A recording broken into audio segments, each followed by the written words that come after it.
ಮಂಜುನಾಥ್ ಅವರೇ. ನಮಸ್ತೆ ಸರ್. ನಿಮ್ದು ಯಾವೂರು? ನಮ್ಮದು ಬೆಲವತ್ತಹಳ್ಳಿ, ಅರಸೀಕೆರೆ ತಾಲೂಕು, ಹಾಸನ ಜಿಲ್ಲೆ. ಹಾಸನ ಜಿಲ್ಲೆ. ಹಾಸನ ಹಾಂ, ಜಿಲ್ಲೆ. ಏನು ಬೆಳೆ ಬೆಳೆದಿದ್ದೀರಾ ಇವಾಗ? ನಾವೀಗ ಕೋಸು ಮಾಡಿವಿ. ಹಾಂ ಹಾಂ.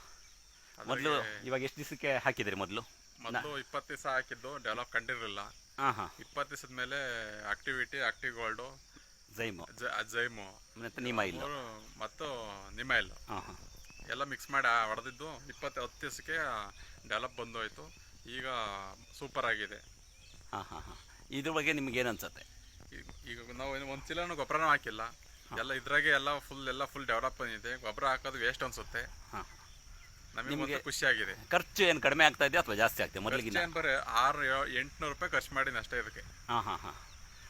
ನಮ್ಮದು ಇವಾಗ ಒಂದು ಟೋಟಲ್ ಒಂದು 800 ರೂಪಾಯಿ ನಮ್ಮದು ಖರ್ಚು ಮಾಡಿದ್ದೀರಾ.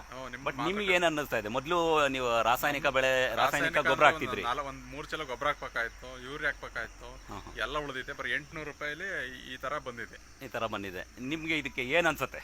ನಮಗೆ ಖುಷಿ ಆಯಿತು ನೋಡಿ. ಮುಂದೆ ಎಲ್ಲವ ಇದನ್ನೇ ಬಳಸಿ ಅಂತ ಹೇಳ್ತೀನಿ. Okay, thank you.